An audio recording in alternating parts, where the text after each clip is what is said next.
Pronto, podem começar, a gente está gravando já. Ok. Bom, então hoje a gente vai estar apresentando o terceiro caso clínico da nossa série de discussões. Os responsáveis por esse caso sou eu, Gustavo, e a Cíntia.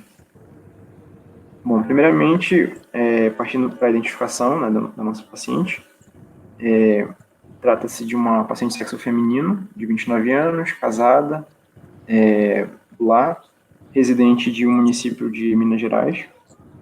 E aí ela se dirigiu ao ambulatório de um hospital com as seguintes queixas, né? Queixa de disfagia e de dispepsia, ou seja, ela estava com essa dificuldade, né, de deglutição e também estava sentindo esse mal-estar. Ela fez utilização por 1 ano dessa medicação, né, cimetidina. Não teve melhora. Essa medicação ela tem a finalidade ali de diminuir esse mal-estar, através, por exemplo, da diminuição, né, da secreção de algumas substâncias no estômago, mas não houve melhora na utilização dessa medicação. Além disso, além dessa queixa, dessas duas queixas principais, a paciente também se queixou desse espessamento que ela apresentava tanto na palma da mão como na ponta do pé. E aí aqui eu pergunto a vocês se alguém tem alguma hipótese, tem algo vem à mente de vocês, né, quando vocês pensam nessas queixas associadas com essa apresentação da palma e ponta do pé.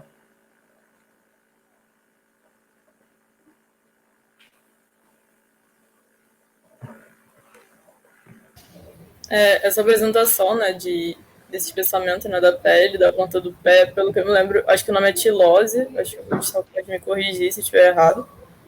E ele é típico, né, do câncer de esôfago, pelo que eu me lembro. Uhum. Então você pensaria em câncer de esôfago, né, como possibilidade. Bom, Sim. Analisando a história familiar dessa paciente, como foi mencionado, né, percebeu-se que tinha uma história de câncer de esôfago. Então, a mãe dela veio a óbito por conta de complicações desse câncer. E, além disso, dentro da história familiar dela, também verificou-se que vários parentes tinham essa hiperceratose, que é conhecida também como tilose palmoplantar.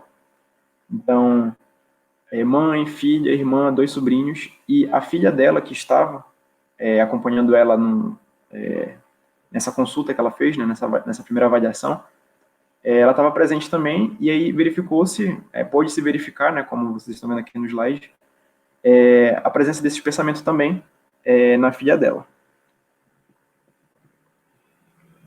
A paciente nega tabagismo, nega que tenha feito utilização, né, de álcool, tenha fumado, ou que tenha utilizado algum tipo de fármaco recentemente. Foi feito o exame físico, né, se observou nesse exame físico que a paciente ela se encontrava corada, hidratada, anictérica, acianótica, tinha um bom estado geral, e a ectoscopia, né, ou seja, na avaliação global, né, a inspeção, o que se verificou de fato foi a hiperceratose palmoplantar associada a fissuras, né, tanto na palma como na ponta do pé, na palma da mão e na ponta do pé. Foi feita a ausculta da paciente. O paciente tinha bulhas normorrítmicas e normofonéticas, bulhas em 2 tempos, sem sopros, tinha uma pressão arterial de 130 por 80 milímetros de mercúrio. Na ausculta pulmonar, verificou-se murmúrios vesiculares normais, presentes, né, sem a presença de ruídos adventícios. Na avaliação do abdômen, no exame físico, né, observou-se a inspeção, tratava-se de um abdômen globoso, entretanto não se verificou retrações ou a presença de massas. Era um abdômen, né, que tinha, a paciente referia a dor quando era palpado na região da epigastro, né, palpação profunda.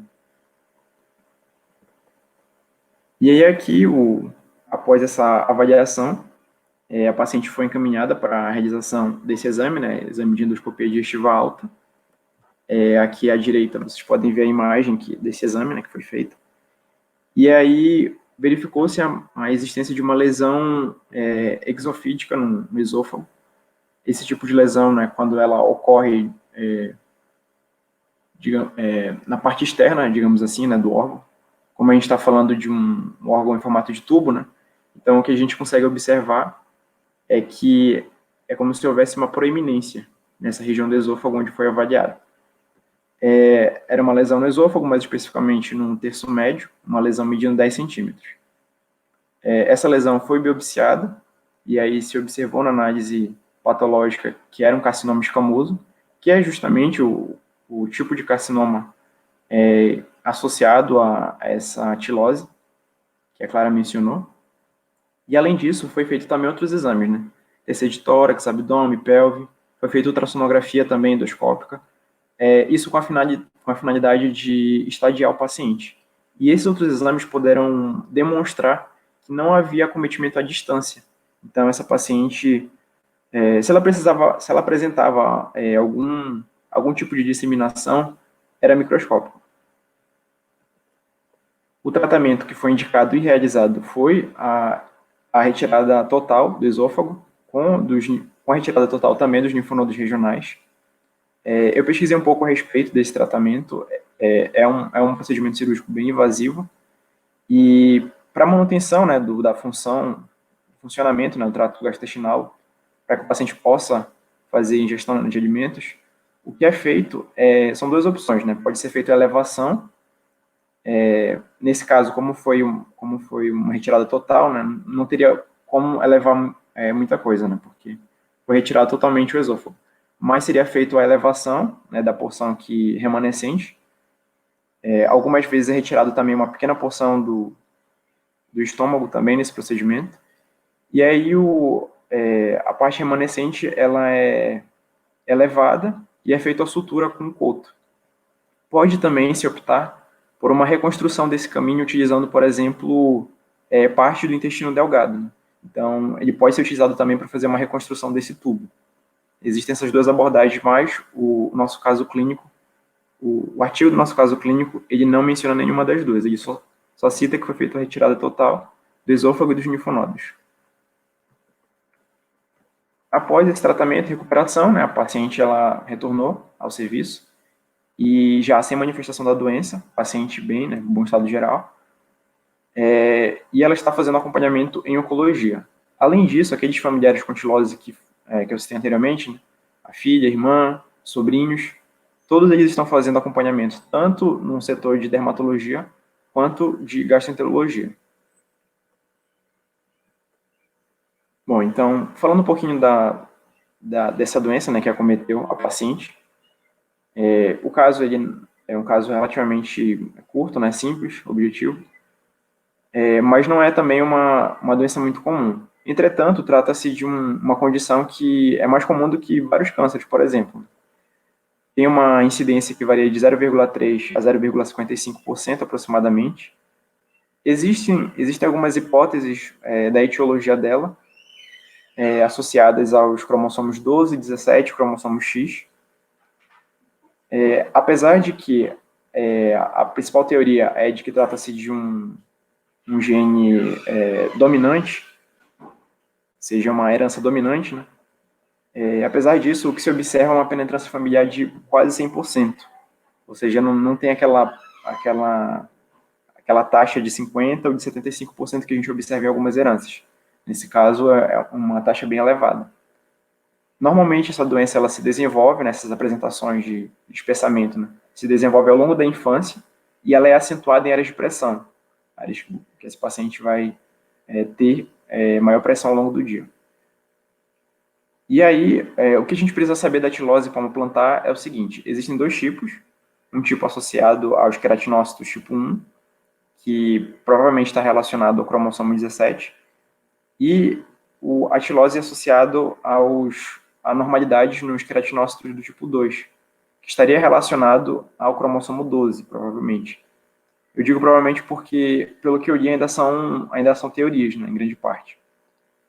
E essa anormalidade do cromossomo 17, ela teria o paciente que a tem, ela teria uma elevação no risco de câncer esofágico de 40%. Então, por isso, a necessidade de você acompanhar esses pacientes que têm tilose para que você faça a identificação, o diagnóstico e o tratamento o mais precoce possível, a fim de melhorar as chances de sobrevida do paciente. Essa é a referência, esse foi o artigo que a gente utilizou para o nosso caso clínico. E é isso. Foi um caso relativamente curto, né, mas a gente acredita que seja extremamente importante. E se tiverem alguma dúvida, estamos abertos. Gustavo, o caso ele falava sobre algum segmento no sentido de quimioterapia ou alguma coisa assim?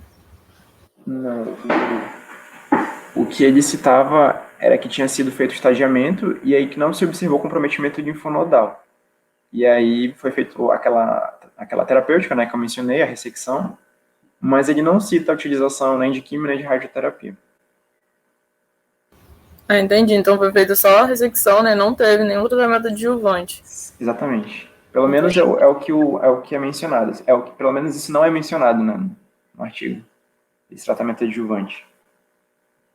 Mas assim, e só complementando, Clara, eu dei uma lida nessa parte do tratamento desse câncer esofágico e o que ocorre muitas vezes é um tratamento adjuvante que é feito com a finalidade de você tentar reduzir ali os danos, né, do procedimento cirúrgico.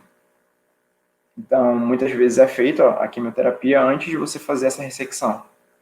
Mas nesse artigo que a gente trouxe, ele não citava isso.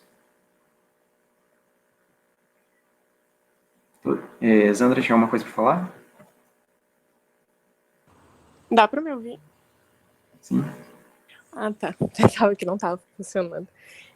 Em relação à retirada completa do esôfago que foi feita, foi por causa do tamanho da lesão, que já era muito extensa, ou tinha relação com a possibilidade de ter células cancerígenas nos outros terços também? Eles falam alguma coisa? Não, o artigo ele não cita, mas assim, o que eu li por fora a respeito da... Porque assim, como eu mencionei aqui nesse slide, a gente tem a síndrome de Howell-Evans.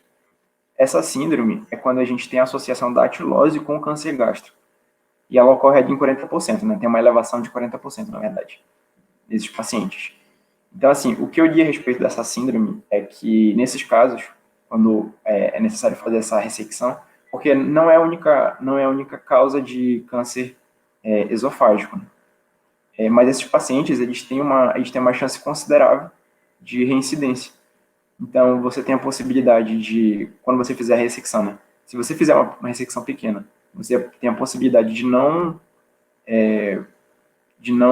contemplar toda a região afetada, porque pode ser que não seja só a região da lesão, né? A gente tem uma lesão de 10 centímetros, mas pode ser que a gente tenha outras regiões próximas também em processo de formação, né, de câncer. Então pode ser que você não contemple toda essa região e pode ser também que, se você fizer uma ressecção pequena, que essas outras regiões venham a ser posteriormente cometidas, né? Um novo câncer, digamos assim. O que eu vi era isso. Então eu acredito que se a gente for para pensar, né, a lesão propriamente dita, ela afetou menos de um terço do esôfago. Então, provavelmente, esse procedimento ele foi feito por conta disso. Tanto com a finalidade de evitar recidiva, quanto de contemplar de forma segura a ressecção. Entendi, obrigada. Muito interessante esse caso, que eu nem lembrava dessa relação com a atilose palmar. Boa noite, gente. Eu perdi o comecinho, porque eu não estava conseguindo escutar. Aí, só fazer um comentário. Eu não sei se o Gustavo chegou a comentar no início, porque eu perdi. Mas aí a gente achou interessante trazer esse caso, porque foi até um caso que a gente viu no IESC. O El roda comigo no IESC, então ele pode até confirmar aqui. Na semana passada a gente está rodando com a Gorete, que é dermatologista. E aí chegou um paciente que estava apresentando essa síndrome.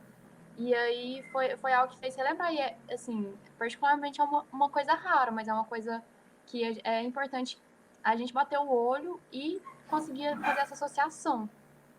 Aí foi o que ela falou, ela explicou um pouquinho sobre a síndrome e aí encaminhou o paciente para fazer segmento, para fazer a endoscopia e continuar o segmento com outro médico. Mas aí, de cara, ela já bateu o olho, porque ela falou que é algo bem característico. Então, sempre que a gente vê, assim, é algo importante da gente reconhecer. Sim, e assim, é interessante também porque apesar dela não ser assim, não ser tão comum, ela também não é tão rara. Existem tumores, por exemplo, o tumor neuroendócrino, ele tem uma incidência menor do que 0,1%. Então a tilose, tendo de 0,3 a 0,55, acaba sendo uma incidência importante, né? E muitas vezes, como se trata de uma manifestação na pele, muitas vezes o primeiro profissional que vai fazer essa visualização, né? Claro que tem um clínico geral, mas muitas vezes o paciente vai se encaminhar ao serviço de dermatologia. Então é importante esse conhecimento por mais de uma área da medicina, né? Aham, verdade.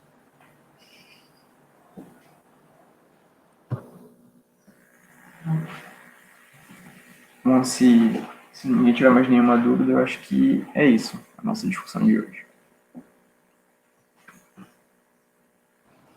Só lembrando, gente, que o formulário de presença está no chat. Não saiam antes de responder, não esqueça.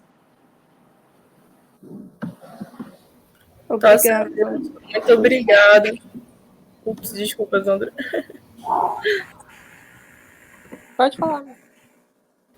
Não, só ia agradecer, porque o caso realmente é muito interessante, serve pra gente relembrar, né? Porque a gente acaba que vê isso lá no tutorial de esôfago, de câncer de esôfago, né? Mas depois a gente nunca mais vê de novo.